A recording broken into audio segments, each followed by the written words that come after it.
Yang saya hormati Ketua Dewan Pembina Parman Indonesia beserta seluruh anggota Dewan Pembina. Yang saya hormati Ketua Dewan Penasehat, Ketua Dewan Pakar beserta seluruh anggota Dewan Penasehat dan Dewan Pakar. Yang saya hormati pimpinan tertinggi Gereja HKBP Bapak Evolus dan Ibu,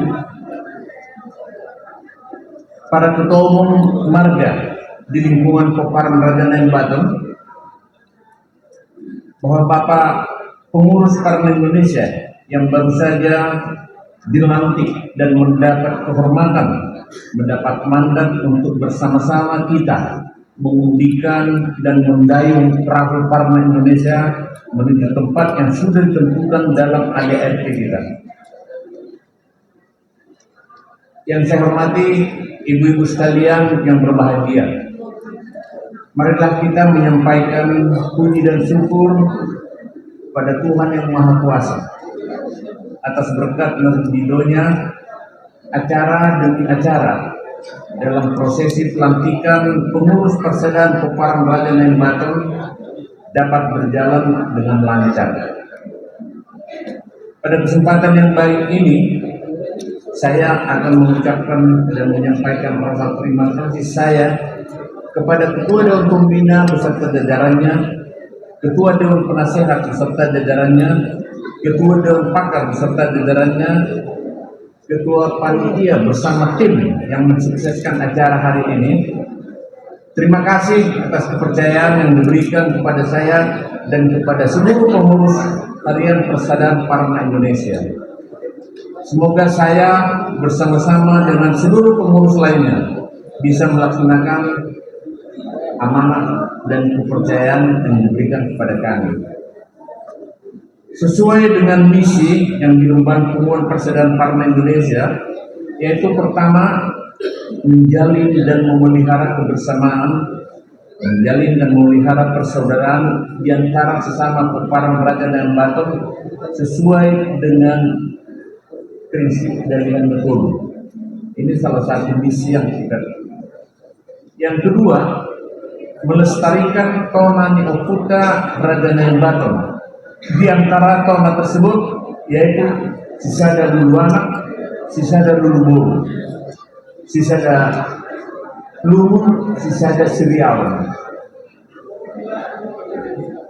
Misi dan tona ini mengandung arti bahwa kita harus memelihara kebersamaan dalam bingkai persatuan dan kesatuan.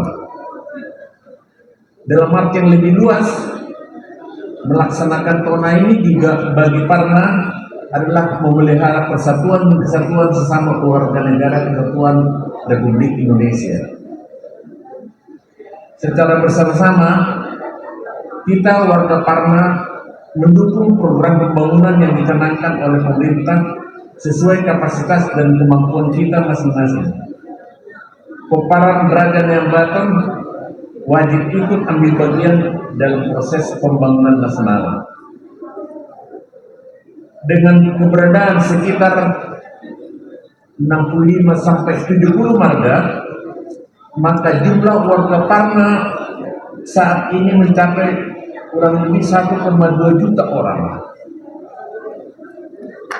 Dan warga Parna tersebar di berbagai penjuru tanah air maupun di seluruh dunia. Tadi sudah dijelaskan Bapak Evolus tadi, di mana saja ditemui Parna. Walaupun berada di berbagai penjuru tanah air, jauh dari Monaco-Soviet, punguan yang paling akrab adalah mengatasnamakan punguan Parna. Bukan punguan marga-marga. Kalaupun disebutkan marga-marga, mungkin di Sumatera Utara, mungkin di Riau, mungkin di Jakarta atau Jawa Barat. Di luarnya semua adalah punguan Parna. Kerabatan dalam punguan Parna inilah yang selalu ditonjolkan. Khusus di daerah Monaco-Soviet, asal muasal Peparang Raja Baton akhir tahun yang lalu mengalami bencana besar berupa banjir bandang, yaitu di akhir November tahun 2025. Terdapat sejumlah korban meninggal dan korban material yang sangat besar. Belum diketahui jumlah pasti warga Peparang Raja Baton yang menjadi korban, tetapi ada dan banyak. Banjir bandang tidak datang dengan sendirinya, tetapi datang akibat salah kelola alam oleh manusia. Bisa oleh masyarakat karena pengetahuan yang terbatas atau kepentingan perut semata-mata. Namun yang paling besar dan berperan dalam kerusakan lingkungan ini adalah perusahaan besar yang hanya mengejar keuntungan tanpa peduli akibatnya. Mayoritas penduduk di daerah aliran sungai dan di daerah penangkapan air di kawasan Danau Toba adalah warga Parna. Melalui organisasi Parna, kita dapat mendukung program pemerintah dalam memelihara lingkungan hidup ini. Hal yang sama sekarang terjadi di Danau Toba. Terjadi pencemaran yang luar biasa akibat keramba jaring apung yang dimiliki oleh perusahaan besar. Kita turun di Parapat, turun di Ajibata, turun di Tigaras, mau nyebrang ke arah Tomok, Ambarita, yang ada kita lewati adalah keramba jaring apung.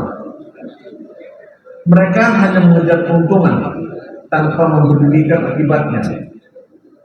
Salah satu perusahaan besar tersebut menaburkan pelet makanan ikan dalam jumlah yang sangat besar setiap hari. Diperkirakan 250 ton pelet atau makanan ikan dituangkan setiap hari di keramba jaring apung tersebut. Data ini saya dapat dari hasil penelitian yang dilaksanakan oleh Lembaga Penelitian Universitas Sumatera Utara.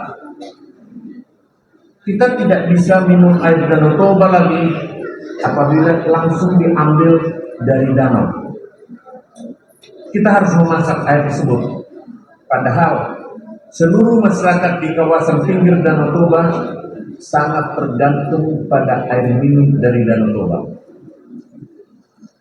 Lingkungan hidup dan kebersihan air Danau Toba harus menjadi perhatian kita bersama. Bapak Dr. Victor Tinambunan, Kapolres KPP, juga Warna Parna, sudah sering menyuarakan agar pemerintah memperhatikan kawasan Danau Toba.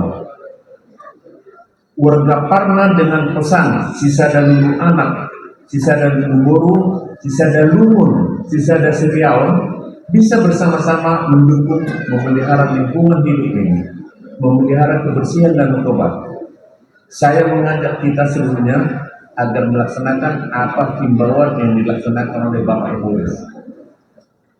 Demikianlah sambutan dan ajakan saya dalam mengajak seluruh Warna Parna untuk berperan aktif mendukung program pemerintah, khususnya pelestarian lingkungan hidup di kawasan Danau Toba. Akhir kata, saya mengucapkan terima kasih atas kebersamaan kita. Mari kita ambil peran masing-masing mendukung pemerintah atas kebersamaan dan seluruhnya. Kepada pengurus Parna serta selamat bertugas bagi kita semua. Tuhan bersama kita.